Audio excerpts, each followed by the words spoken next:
Welcome to the Westport Library. Today's program will begin momentarily. Supported by Verso Studios, created locally and shared with the world.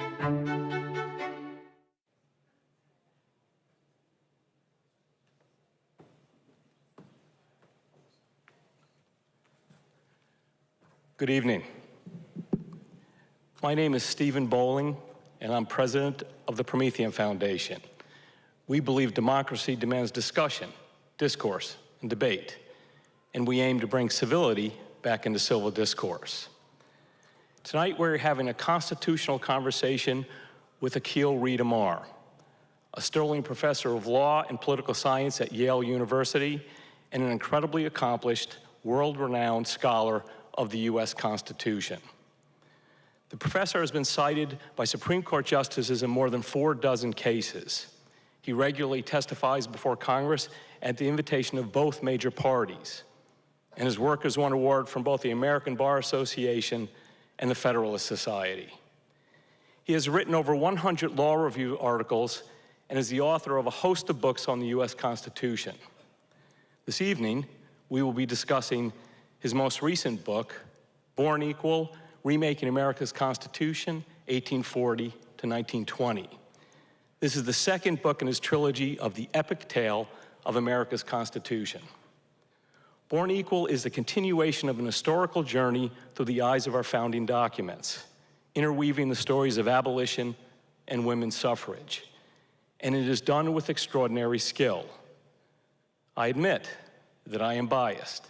I think Professor Amar is a brilliant historian, and I base that on having read many of Professor Amar's books, in particular, the first 2 of his trilogy. If you are interested in the Constitution and its history, I strongly recommend you read them both. Each offers a clear, insightful, and brilliant examination of our constitutional journey, with new perspectives and fresh understandings of historical events. And yes, they are lengthy, and deservedly so. My only criticism is that I wish they were longer. They are that good. Let's give a welcome to Professor Akhil Reed Amar.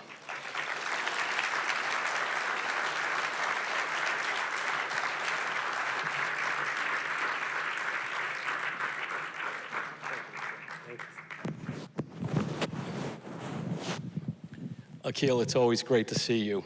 And thank you for doing this event tonight. Your book, Born Equal: Remaking America's Constitution, 1840 to 1920.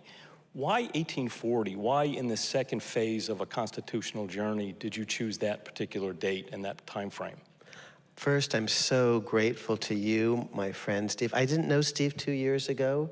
We've become fast friends, and I'm grateful to you all for showing up. There's so many other things you could have done, but you care about our country, and you're interested in learning more about our Constitution, so I thank you all. Yes, this is a 3-volume project, and this is the second volume.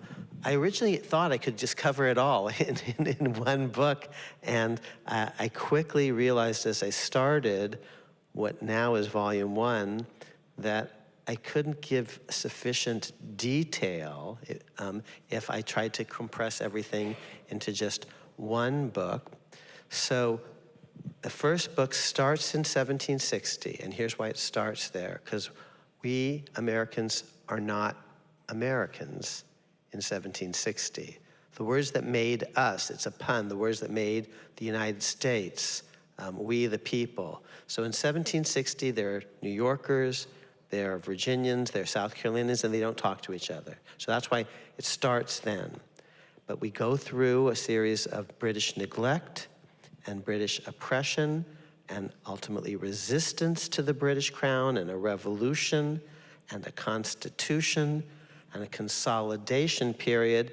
And so it started in 1760. So when did volume 1 end? And I ended in 1840, which means the second volume is going to start in 1840 for a couple of reasons. I ended in 1840 because the last of the founding generation dies away in the 1830s, And one real challenge, even after resistance and revolution and constitution and consolidation, one real challenge is, will the founding generation, these towering figures, Washington, Adams, Jefferson, Madison, Franklin, Hamilton, will they be able to find a next generation to carry the project forward? And Madison, who's the last of the big six, dies in the 1830s.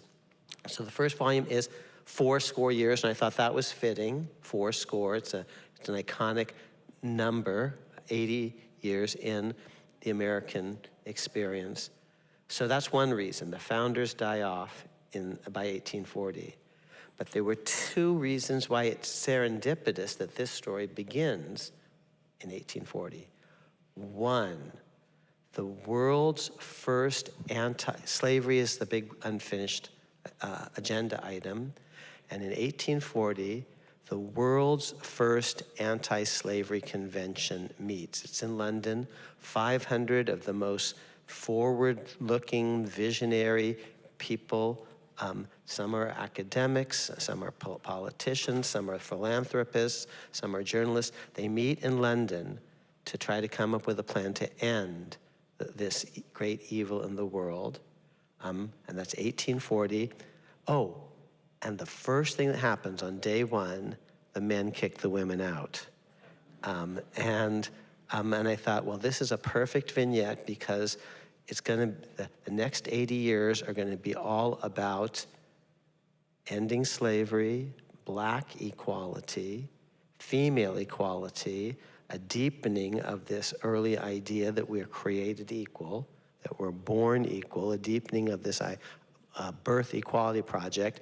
And while the London Convention is perfect, and one of my characters, I have 4 main characters in this one, the big 6 of the last one were to repeat: Washington, Adams, Jefferson, Madison, first 4 presidents, plus Hamilton and Franklin. The big 4 in this one are Elizabeth Cady Stanton, Harriet Beecher Stowe, Frederick Douglass, and of course Abe Lincoln. But Elizabeth, in the opening paragraph, is actually Elizabeth Cady.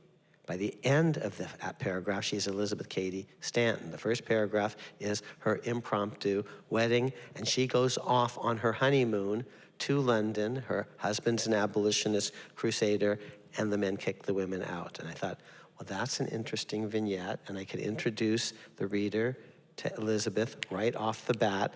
And by the end of the first paragraph, she gets married, but she says, I absolutely refused in my wedding vows to utter the word obey, because I thought I was entering into an equal relation. I thought, well, that's perfect for Act 1, Scene 1, opening paragraph. Here's the second reason. That's an Elizabeth centered story. And immediately, that night, she links arms with another amazing woman named Lucretia Mott and says, when we get back to America, we're gonna have our own darn convention, which will be Seneca Falls in 1848, which will have very famous language in a document called the Declaration of Sentiments, rhyming with independence. We hold these truths to be self-evident that all men and women are created equal, and it gets some attention, and they call for women's suffrage. And by the end of the next 80 years, 1920, there's going to be women's suffrage across the land. So that was one reason. 1840, I thought, was a good start date. 1920, when the Birth Equality Project has resulted in an end of slavery, civil equality and birthright citizenship for men and women, an end to race discrimination in voting, an end to sex discrimination in voting, because we're born equal. I thought that's a good 80-year parenthesis. But the second reason, Steve, because it just was serendipitous, but I think I hope it works for the audience and the readers, is in 1840, a new document emerges. It's Madison's notes from the Philadelphia Convention. They're posthumous, because as I mentioned, he's passed away. And now, for the first time, Americans know what really happened behind the scenes at Philadelphia. The secrecy, they met in secret, that secrecy ban lapsed on the last day of the convention, September 17th, just like this time of year, 17 1787. So they were allowed to talk about what had happened when the Constitution is proposed and people are about to vote on it. And people do talk. Franklin does, in general terms, talk about what happened, and so do other delegates. But we don't have a day-by-day, vote-by-vote, blow-by-blow, state-by-state account of what happened in Philadelphia until Madison's notes are posthumously published. He took a diary, sort of every day. He tried to transcribe all of the, not all, but the major speeches. So what's interesting is in 1840, Americans have a clearer picture, much clearer, of what happened in 1787, the Philadelphia Convention, than people had in 1787. So that seemed interesting. And for the first time, people get a very clear picture of the debates about slavery that happened behind closed doors. And different people are going to read those debates differently. Some say, aha, they were pro-slavery. Others say, no, actually they were anti-slavery. But the publication of Madison's notes kicks the slavery conversation into a new gear. So 1840, because the founders have died off, Elizabeth gets married and is radicalized in this London Convention, and Madison's notes become public.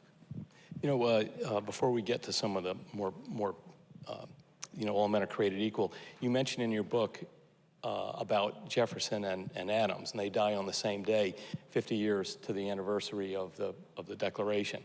And while it wasn't planned, you do say it wasn't an accident that they die on the same day, and it's July 4th. They care intensely about their reputations. And think about how hard it is. See, if it's just a coincidence, what are the odds? And it's not a coincidence. They want to die on this day.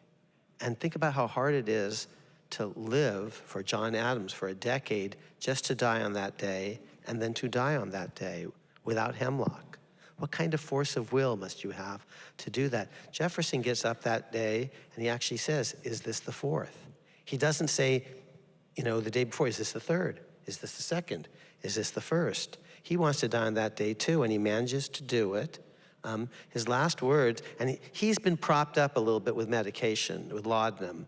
His last words actually are, no doctor, no more. He doesn't want to last till the 5th because they want to be remembered for the Declaration of Independence. Oh, but their societies have different understandings of that document. South Carolinians are going to read all men are created equal differently than the Massachusetts people. And we Americans today have come to embrace the northern interpretation of that, which travels through John Adams more even than Jefferson, Benjamin Franklin more than Jefferson. This is the introduction to the book where I remind the reader that it's not just a Jeffersonian phrase, it's Adams and Franklin are right there. If you get, I'm grateful that some of you have the hardbound version. If you listen to the audio version, the intro to the book, chapter 1 is Elizabeth getting married and going off to London, but the intro is read, not the whole book, but the intro by my friend John Mulaney. But you won't get the end notes in the audio version, which you will get lots more details in the hardbound. So, and very soon after introducing you to Franklin and Adams and their interpretation of all men are created equal, I bring in one other character who's the missing. So chapter 1 is London. The intro is different interpretations of all men are created equal, Southern and Northern. Chapter 1 is the London Anti-Slavery Convention, Elizabeth getting married, going off on her honeymoon and being radicalized. The book is about women's equality and black equality and their interrelation. Chapter 2 is, Madison's notes become public and Americans see what has happened. Chapter 3 is Seneca Falls, where there's now a convention where the women participate. Oh, and Frederick Douglass arrives on the scene as well, America's most famous black man. But chapters 4 and 5 are about a really important character in the intergenerational story of America who's kind of been missed, John Adams's son, John Quincy Adams. He's president when his father and Jefferson die on July 4th, 1826, but he's the only president who knew George Washington and who also knew going forward Abraham Lincoln. He comes up with all sorts of ideas that Lincoln is going to build on. When he collapses in the House of Representatives, Lincoln is 10 paces away, and so he's an important, as I said, kind of missing link in this intergenerational story that's eventually going to take us from Washington to Lincoln and then ultimately into the 20th century by the end of my book. And John Quincy Adams, I mean, you mentioned that that antebellum America was very originalistic in their thinking of the Constitution. And he comes up, he says, if I get this correctly, that you can't end slavery. Constitutionally, we can't do it. But there may be another way to do it. And Lincoln actually uses that. So why did Americans unite indivisibly in the Constitution? First, why did they even come together in 1776? That's the story told in the words that made us. It's a pun. The words that made the U.S., how we become a people, we the people. Because there are huge differences between New Englanders on the one hand and deep Southerners on the other.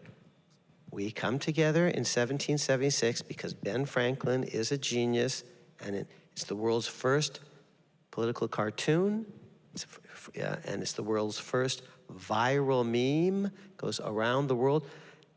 3 words, hashtag, join or die.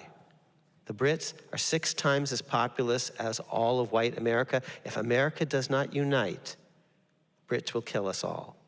We must hang together, or we will assuredly hang separately, says Ben. So they form a union at first in 1776, a kind of confederation like the EU, NATO, and then they consolidate more indivisibly with the Constitution. Once you're in, you're in. Okay, so, but they disagree. They actually don't have as much in common, truthfully, because the North, from the beginning, is anti-slavery, and the South, the Deep South, is kind of pro-slavery. And at Philadelphia, the Deep South, South Carolina, so they have to have all sorts of compromises. And because you have to get South Carolina on board. If South Carolina walks, then it can make a treaty with Britain, and now you're going to have foreign troops have a beachhead, a base of operations on the continent. Today, if South Carolina were able to secede, it can't constitutionally, but if it could today, then it could make a treaty with Putin tomorrow, and you'd have Russians in the Carolinas the day after that. So, and that's not where you want them. So in order, ask any Ukrainian, in order for this project to work, the North has to make compromises with the South. That's the story told in the words that made us. 3/5 is one compromise, but here's another. You get extra credit for extra slaves in the Congress, and in the House of Representatives, and in the Electoral College. But here's another compromise. There is no congressional power. The congressional powers are itemized. They're listed in Article 1, Section 8. And it doesn't say Congress shall have power to end slavery in the states. And the South wouldn't have agreed if there had been general power, the Deep South, general congressional power to end slavery in South Carolina, for example. It's not listed, and it's not there. And even the Northerners concede that.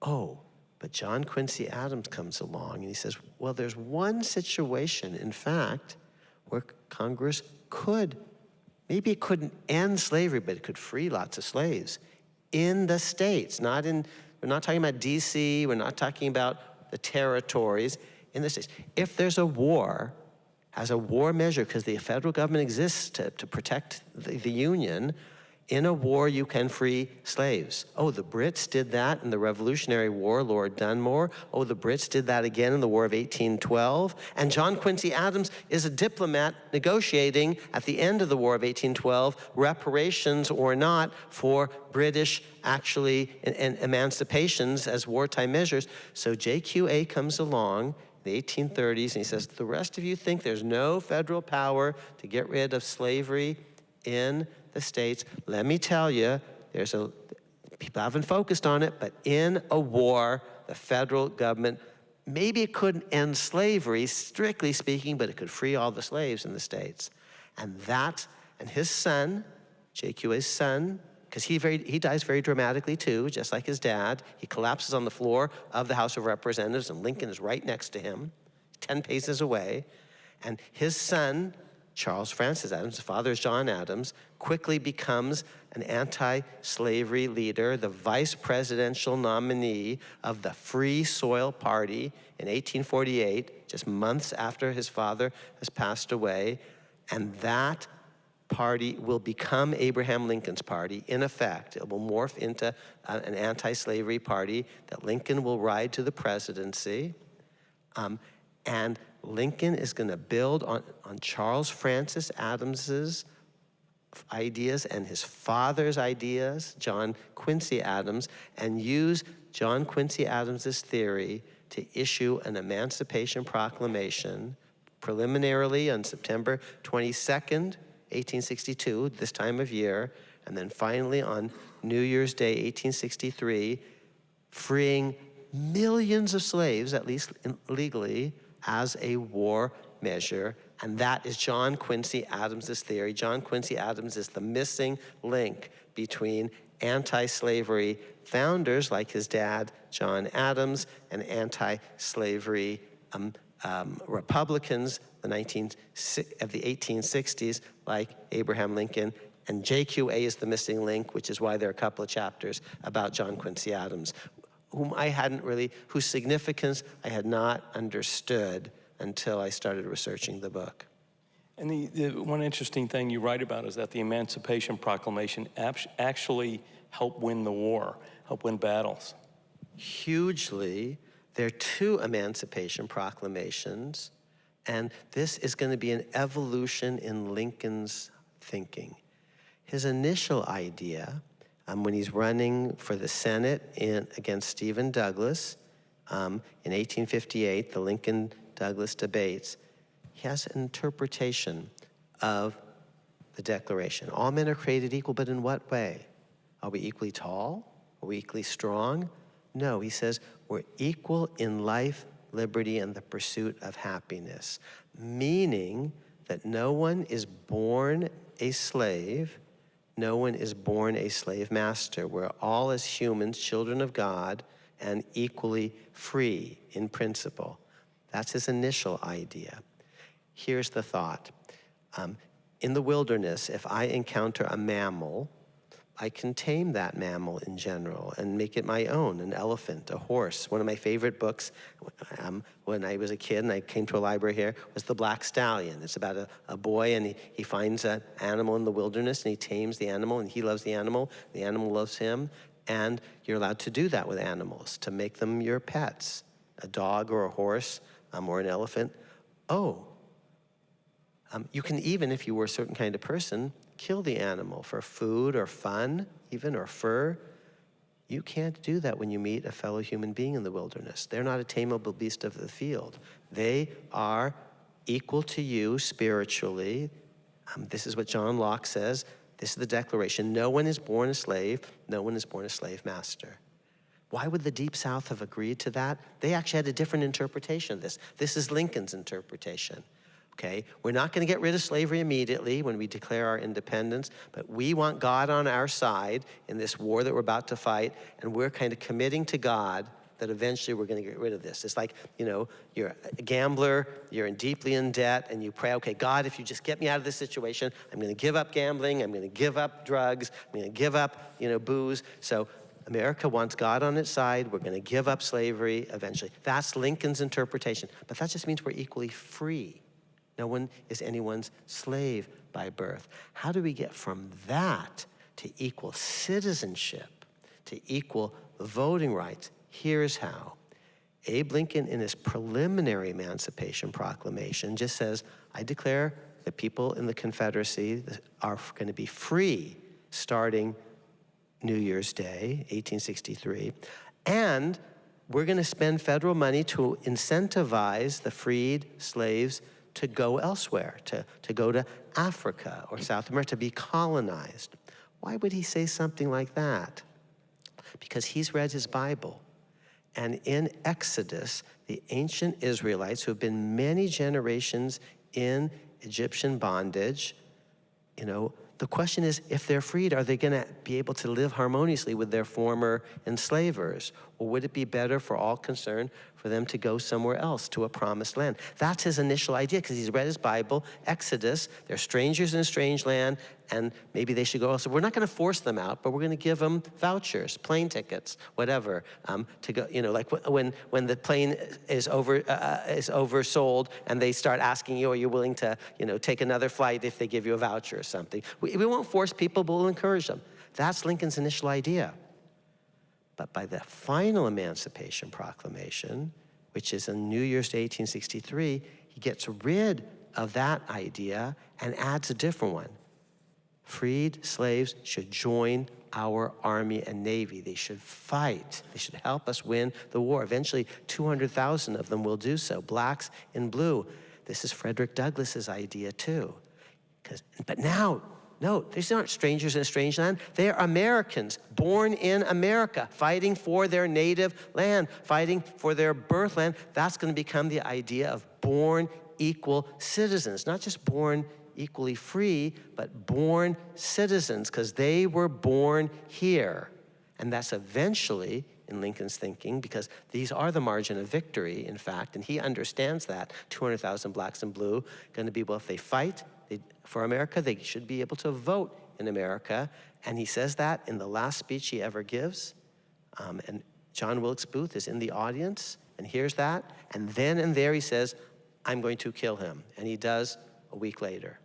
And maybe you knew that story, maybe you didn't, but I try to tell it in the book. And eventually these Lincolnian themes, not just born free, a 13th Amendment, getting rid of slavery, not just freeing slaves, but ending slavery, born a citizen, the 14th Amendment, born an equal voter, regardless of whether you're born black or white, the 15th Amendment, and then finally, many years after Lincoln's death, Elizabeth's idea that she puts forth in 1848, women should have rights to political equality as well. That's the 19th Amendment. These are all Lincolnian amendments. They're Frederick Douglass ideas. They're Elizabeth Cady Stanton ideas. There's one other person we haven't talked about, but I hope we bring her into the conversation. Yeah, you bet. I just think it's so interesting that all men are created equal is a fundamental phrase in American history, and you bring up the fact that it could be looked at differently, and in antebellum America, it was actually looked in 10 different ways. Literally 10 different interpretations of just a few simple words. All men are created equal. I give you, in my discussion of these great constitutional debates called the Lincoln-Douglas debates, 10 different and distinct ways in which those words could be understood and by some were understood in the period. And Lincoln himself is going to evolve from, I start with narrow readings and end up with broader ones. He's going to move from, in my terminology, reading 7, through 8 and 9 as he matures. So I'm going to jump ahead a little bit. And as we are in a library, let's mention Harriet Beecher Stowe. And she is the author of Uncle Tom's Cabin, of course. But she is one of your big four. Lincoln, of course, is the major one. But why is she one of the paramount figures in this constitutional conversation at this period? I'm especially pleased to see lots of females in the audience today. One problem with the words that made us, I don't think it was just my problem, it's America's problem, is that the early political dominant figures are all male. My big six are all male and white. And I didn't invent the fact that, there are first 4 presidents, and they are all male, Washington and Adams. In fact, we could go, all the way to the present, but Washington, Adams, Jefferson, Madison, and of course you can't forget Franklin and Hamilton. And most of them, and only a couple of them are low-born, Hamilton and Franklin. But there's a new cast of characters beginning in 1840, and Abigail is interesting, but she's not Adams, that's not the center of political discourse. Harriet Beecher Stowe, I claim, is the first woman who is at the center of American conversation. She's America's first leading lady politically, America's first female superstar, before Taylor Swift or Beyonce or Eleanor Roosevelt or HRC. There is Harriet.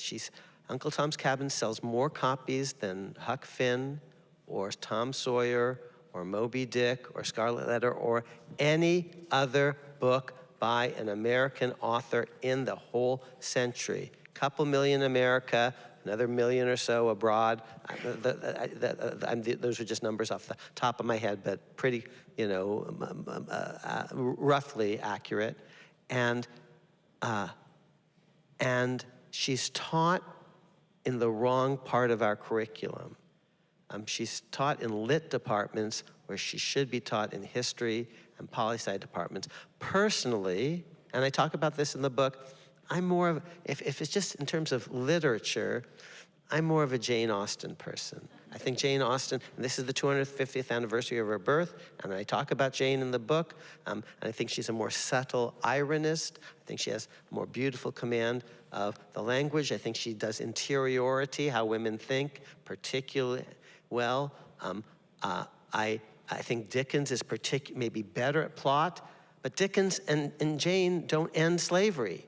And Harriet actually does help end slavery. And wow, that's a huge accomplishment. And she writes under her own name. She writes as a woman. Jane Austen is simply published as a lady. And George Sand is a male pseudonym, and so is George Eliot. And all of the Brontes published under male pseudonyms, Currier Bell, Acton Bell, Ellis Bell, rather than Elizabeth Bronte, Charlotte Bronte, etc. Louisa May Alcott publishes under an androgynous pseudonym. Harriet publishes under her own name, and not just as a woman, but as a mother.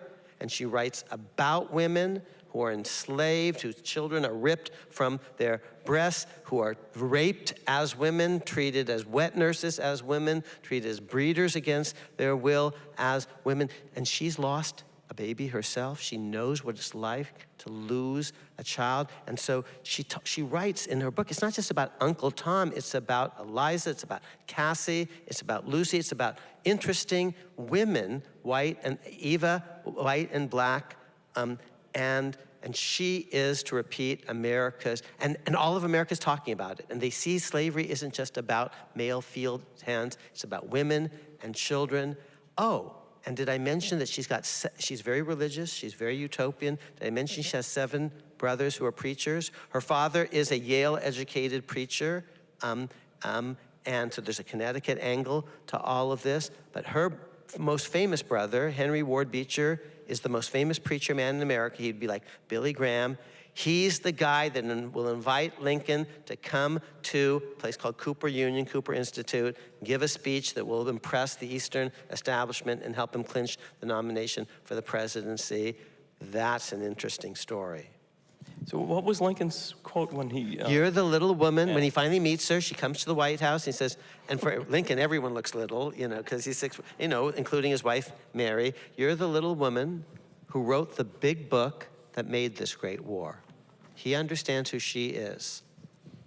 So speaking of Lincoln, a lot of historians have written that Lincoln was a Johnny-come-lately to the anti-slavery movement. And you say that's just not what the evidence shows. Right. He writes that, if slavery is not wrong, this is a direct quote, if slavery is not wrong, nothing is wrong. I cannot remember a time I did not so think and feel. It's visceral for him. So that's what he says. But people say, oh, no, he's just a Paul. He is a Paul. He's very ambitious, but he's also very truthful. He's proverbially honest Abe, and no one says that Stephen Douglas is honest Stephen. And no one says that James Buchanan is honest Jabe. And these people, James is a total liar. And so is Stephen Douglas, and so is Roger Taney, and Lincoln is proverbially honest. And he says, you know, he's always been anti-slavery. And so people say, oh yeah, but you didn't say that publicly. Not true. His first moments early on in 1836-37, he's one of only, I think, 6 people in the state legislature in Illinois to actually dissent from a resolution that's basically, kissing up to the slaveocracy. 6 out of about 100. And then he goes, and so, wow, if you're an ambitious politician, do you want to be with a 6 or do you want to be with a 94? You know, but he's very principled. He's going to be with the 6. And then he goes off to Congress. He's a 1-term congressman, and he's a backbencher, but the one thing he introduces on his own is a resolution to phase out slavery in D.C. You do have power to get rid of slavery in D.C. Whether you can get rid of slavery in the states is a different issue. So that's what he does in 1848-49. He votes for a thing called the Wilmot Proviso, which is prohibiting slavery in the territories dozens of times. Then he gets out of politics, or it seems for a while. But even then, in this period in the wilderness, in 1852, he gives a eulogy to Henry Clay that has all sorts of anti-slavery elements in it, talks about slavery being put on a path of ultimate extinction. He puts that into Henry Clay's mouth, but it's actually not so much Henry Clay's idea as his own. That's where he talks about the ancient Israelites. And this is just a funeral for someone. Why is he bringing all this up? Because Henry Clay is not so great on slavery, but Lincoln is wanting to make Henry Clay look good, and so he talks about Henry Clay in anti-slavery terms, and then everyone acknowledges by 1854, after the Kansas-Nebraska Act, Lincoln will come out publicly and be a dramatically anti-slavery politician, first in a speech called at Peoria, and then later in the Lincoln-Douglas debates, and later at Cooper Union and everywhere else, including Connecticut. This guy actually is running for president. He's the first kind of person to really run a national campaign for president in a way that no one quite had done before. He comes to New Haven, he comes to New York, and by then, everyone admits, even that his detractors among the scholars, yeah, he's become an anti-slavery politician. I'm saying he was always anti-slavery in his heart, and he was, in fact, an anti-slavery politician from 1836 on. When he's born in 1812, 1809, you do the math. So he's an anti-slavery politician from a very young age. I don't think people realize how capable and shrewd a politician Lincoln was. I mean, you write every bit as canny as Burr and Van Buren, which I thought was Aaron Burr is a very clever Paul. Van Buren is a legendarily, clever politician. Lincoln is, he's the first guy to get elected and re-elected president in a 30-year period. Lincoln is a nobody from nowhere. He has less than a year's formal education his entire life, not advanced education, classroom education of any sort. He has no fame as a young person, no family. He's born in the dirt. He's a very effective politician, and here's one of the reasons why. He is proverbially honest, and people do trust him, but he wraps himself in the Constitution. That's what you meant earlier when you said, Akhil, you say he's an originalist He's always talking about America's origins. It's right there in front of you. And it's the famous line, 70 years ago. He's saying that in 1863. He's going back 87 years. That's 1776. He's always talking about the founders and the founding.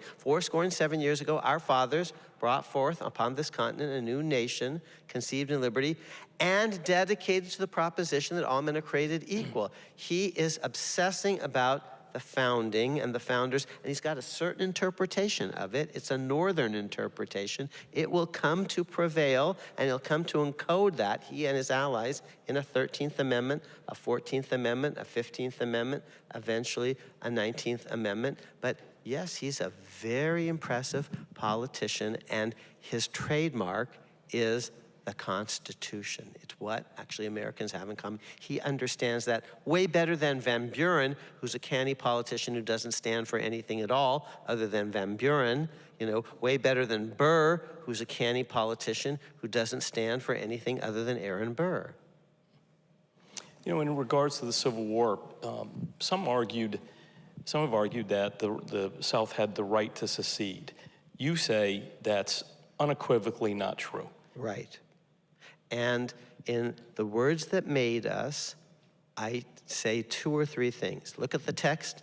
It's the supreme law of the land, no matter what a state says to the contrary. If you don't like it, you can leave. You just can't take the land with you.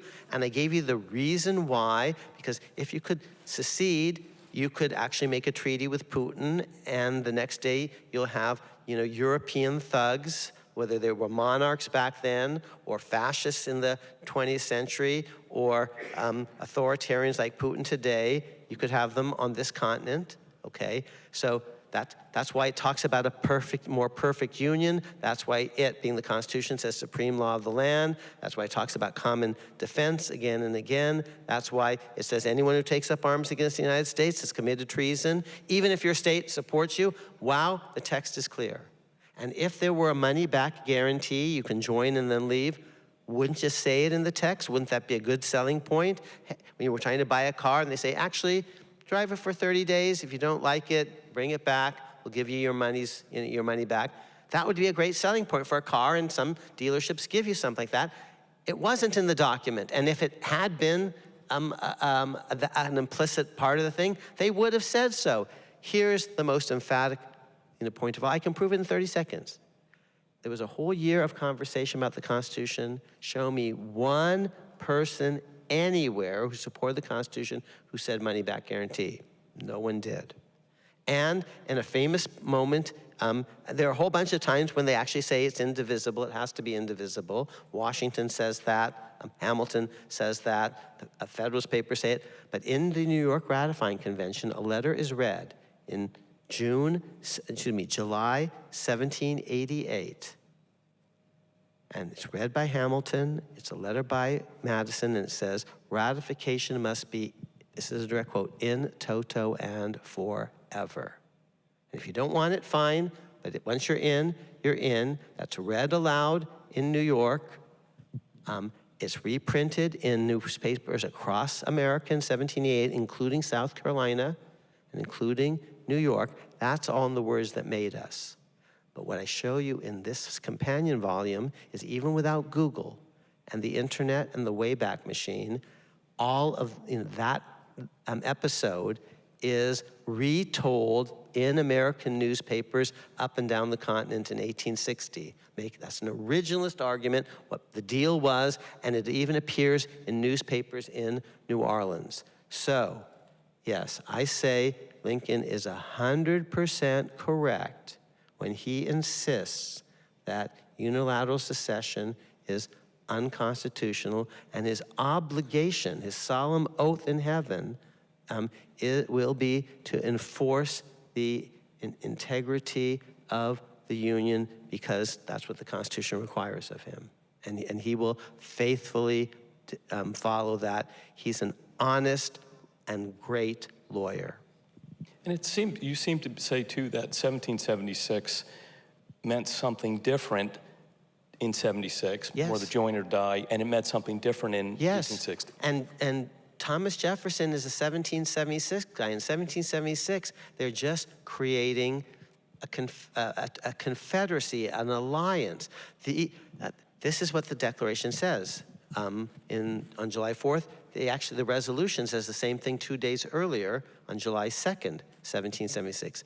These united colonies are and of right ought to be free and independent states. With an S, they're independent even of each other.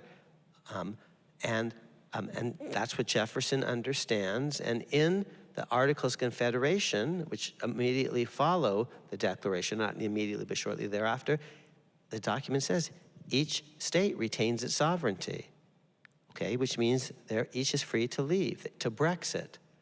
The problem is, and Jefferson may have thought that even to his dying day, but that's because Jefferson wasn't there when the Constitution was adopted. He was off, chasing women, we would say today raping women, 15-year-old Sally Hemings off in France. And Lin-Miranda captures that when he has a song when Jefferson returns saying, "What did I miss?"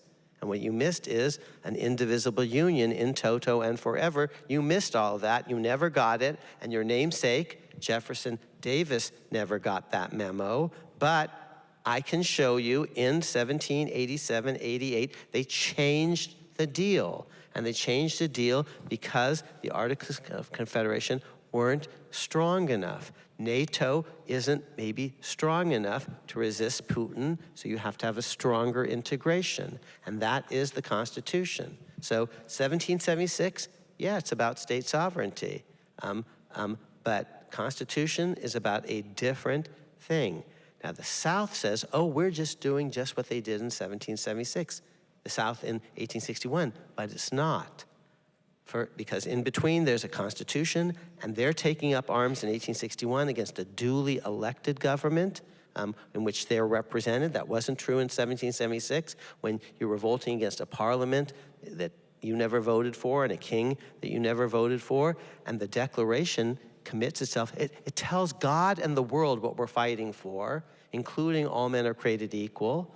Oh, that's omitted in the 1861 declarations of some of the Confederacy. It doesn't appear in any Southern 1861 Declaration of Independence, all men are created equal. And they proudly and openly say in 1861, we're doing this for slavery. I give you lots of evidence in the book. Well, that's very different than in 1776. They don't say in 1776, we're doing this for slavery, because they want God on their side. And they actually, in the main, understand, maybe the South Carolinians don't, but Jefferson surely does in his heart, that slavery is wrong. He says, I tremble for my country when I recall that God is just. So the South was legally wrong. Secession is not constitutionally permissible, and I claim was morally wrong because they fought for slavery and not freedom. You can agree or disagree, but I want to give you all the evidence in the book so you see the primary sources. And I think if you read them fairly, I hope you'll agree with me that Lincoln was right on both of those points. You mentioned the 3/5 clause before. I don't think a lot of people have a clear understanding of that, perhaps not myself as well. People argue that, 3/5 meant that slaves were only 3/5 of a person. You say it would be much better, would have been much better for the slaves and the anti-slave movement if it was 0/5. Right. Okay. 3/5 is not how much of a person you are versus how much you're just property. It's how many votes will your state be allowed in the House of Representatives in the apportionment system? How many seats, and how many seats will it get in the Electoral College? And the 3/5 clause says if you have slaves, the more slaves you have, the more seats you have in the House and in the Electoral College. Now, you don't get full 5/5, but still you get more than you would if you didn't have slavery at all. So think about the incentives here. For every slave that you kidnap from freedom in Africa, and you throw that person in a slave ship, a hellish slave ship, where a bunch of them are going to die, and you throw them overboard to the sharks, and they come to America. For every, boatload that you bring over, you get more seats in the House and the Electoral College. And for every slave woman that's raped, and the result of that rape is a slave child, you get more seats in the House and the Electoral College. That's an evil system. And if you free the slaves, you might say, oh, well, then you go from 3/5 to 5/5. No, because you're going to want them to leave this Exodus thing, so you don't go from 3/5 to 5/5 if you free slaves. You go from 3/5 typically to 0/5. It's a very bad system, net. So why did the North agree to that? And agree to that because without that, South Carolina wouldn't agree to the deal.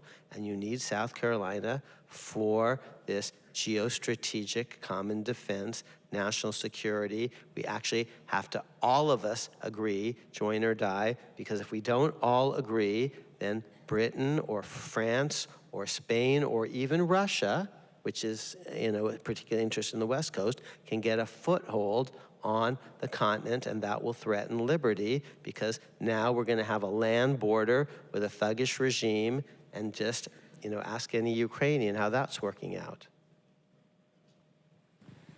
Akhil, I think what a lot of people, what a lot of historians don't have that you do put in your book is the importance of the paintings and the visual images.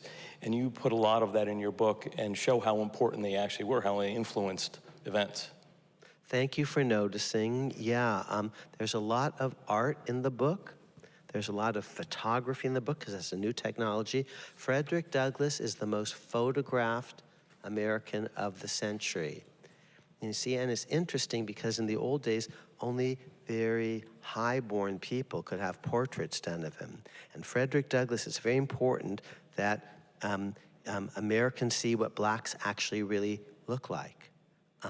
And there's a very famous carte de visite. It's like a calling card of the scourged back of a slave who actually has been whipped, and now you can see it. Millions of people can see it simultaneously in a famous photograph. There was actually a piece just, I think, the last few days in one of the major publications about this. So photography is a remarkably democratic technology, but it also enables, see, a piece of art, a few people can see it in a museum or something. Maybe it can be reprinted, but photography, all the newspapers can easily show an image simultaneously to millions of Americans. So there is a lot of art, because art can be political.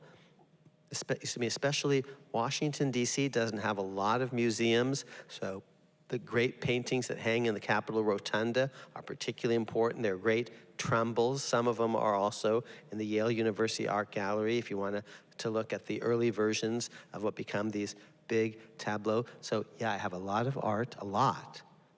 Also, Steve, you know that and Steve has, if you don't know, he's an author, and he writes children's books, and they're beautifully illustrated. I have them in my home. He's gifted them to me, and they're in color in your children's books.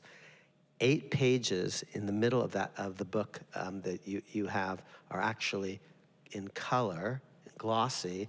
They're maps, and you can't understand what the Civil War was all about without looking at the maps. You see, I've already been telling you that but the difference between land borders and oceanic borders and all the rest. So if nothing else, even if you're a bookstore, you don't buy the book or something, check out the 8 pages in the middle on the maps. Read the captions. Now, I want you to do that because if you look at those 8 pages, I think I gotcha. Because those maps I think really tell some compelling stories. I think we have time for one more question, and you and I had talked about how I think you had mentioned that Washington continues to impress you, and that one of my favorites, Franklin, also continues to impress you. Jefferson maybe disappoints you a little bit. What about Lincoln? What was your impression of Lincoln? I show you his warts. He's not perfect, but one of the great joys of this book was getting to know 4 astonishing persons. And I introduce you to them in the book. The book is dedicated to these 4 people, and I'm on a first-name basis with them. It's as if they're my friends. Elizabeth and Harriet and Frederick and, of course, Abe. And Lincoln, the more I studied him, this is why I loved researching the book, and if you read this book, you will know more than I knew before I wrote the book. And the more I especially spent time with Lincoln, the more I came to love him, warts and all. No country, in my view, has ever produced and then picked as its supreme leader anyone more impressive than Abe Lincoln. And I give you a list at the end of the book. Here are 30 different names from other countries, other centuries. No one surpasses Abe. I don't think anyone comes close. When he, and you're gonna read his words, public, you're gonna read his private words, impromptu words, very polished words. When he dies, he's martyred on Good Friday in a Christian nation. And he's immediately analogized to Christ, which is really astonishing, by his own, some of his own assistants. And proverbially, no man is a hero to his valet. And yet people who knew him, very well, saw him at his worst, said, this person was astonishing. I'm guessing some of you out there are Jewish Americans. When he dies, early in the morning of Saturday, and because of the telegraph, this news streaks across America instantaneously. So the first people in America who have the opportunity to mark his passing are American Jews at synagogue on Saturday morning. And across the country, they spontaneously say Kaddish, offering prayers to the throne of God for this non-Jew. He's not perfect. I promise I tell you some of the things about him that will disappoint. He opposes Negro citizenship in 1858, for example. And by the way, if he didn't, he would have been politically DOA. He's never the most advanced politician of the moment, never. But he's always the most advanced politician who stands a chance of being elected. Okay, because he is a Paul, and you can't do anything unless you're elected. And so I tell his story, but if you read the book, I hope you will come to love Harriet, who has such a big heart. She writes Frederick Douglass and calls him my brother. I hope you will see what a great universal figure Frederick Douglass is. He's black, we would say, but actually he's half black, half white.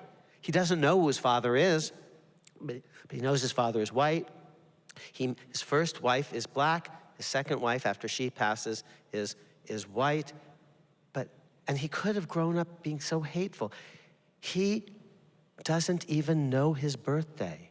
We mark the birthdays of puppies and kittens, and he's a human being, and he never knows his birthday.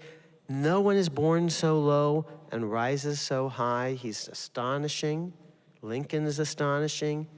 Harriet got such a big heart. And Elizabeth, she'll disappoint you, and I show you some of the racist things she says and all the rest, but wow, she's smart. She's so fun, she's so spunky, and she says in 1840, damn it, we're gonna have our own convention. And in 1848, she holds a women's convention and allies with Frederick Douglass and says women should get the vote. And in 1920, the last living woman from Seneca Falls, Elizabeth is dead, but there was the 17-year-old kid who was at Seneca Falls, and now in 1920, she's a nonagenarian. She's the last Seneca Falls person still standing, and this is how the book ends. She looks out over America, and women are voting equally after the 19th Amendment in November 1920. So I started, you asked me where I start, 1840. I end in 1920. I have 4 characters, and they interact in interesting ways. One white guy, one black guy, 2 white women. I don't have a leading black woman, and I explain why in the book, but wow, these are amazing people. But the greatest of them all, by an order of magnitude, is Abe. And Akhil, your third book in the trilogy is in progress. It's going to be 1920 to the present. It's tentatively titled Earth's Best Hope, which is a Lincolnian phrase. We shall nobly win or meanly lose the last best hope of Earth. That is my view of America. This country was very kind to let me and my family join the project in the 1950s.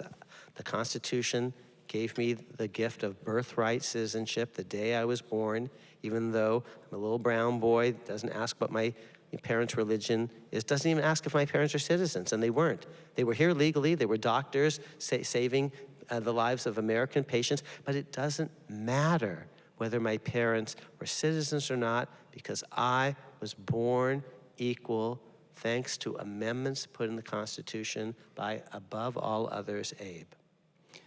So if you're interested in the Constitution, I will say again, Akhil's 2 books, all his books actually, are a must-read. And even as a citizen of the United States, you live under a document, you should have some understanding of it, maybe you do, but this gives a much better understanding of those documents, both of them, the Declaration and this. Brilliant books. Akhil will be signing books, and they're for sale. I recommend you get one if you haven't already, and to meet the great Professor Amar. Thank you very much, everybody. Can I make one ask? Yeah. Thank you. I have a couple of just quick asks. You've been so generous to come out. We're gonna try to take some pictures so that we can post them on social media. So if you were willing to participate, in that, be very grateful. And because I only have a certain amount of time with you, there is a free podcast that you can listen to every week. It's totally free. It's called America's Constitution, not America's. It's a little bit of a pun. And please, if you found this helpful, listen in on that. And I'm very greedy. I do want you, if you feel so inclined to get a book, and if you don't want to buy one, this is a library and you can check books out.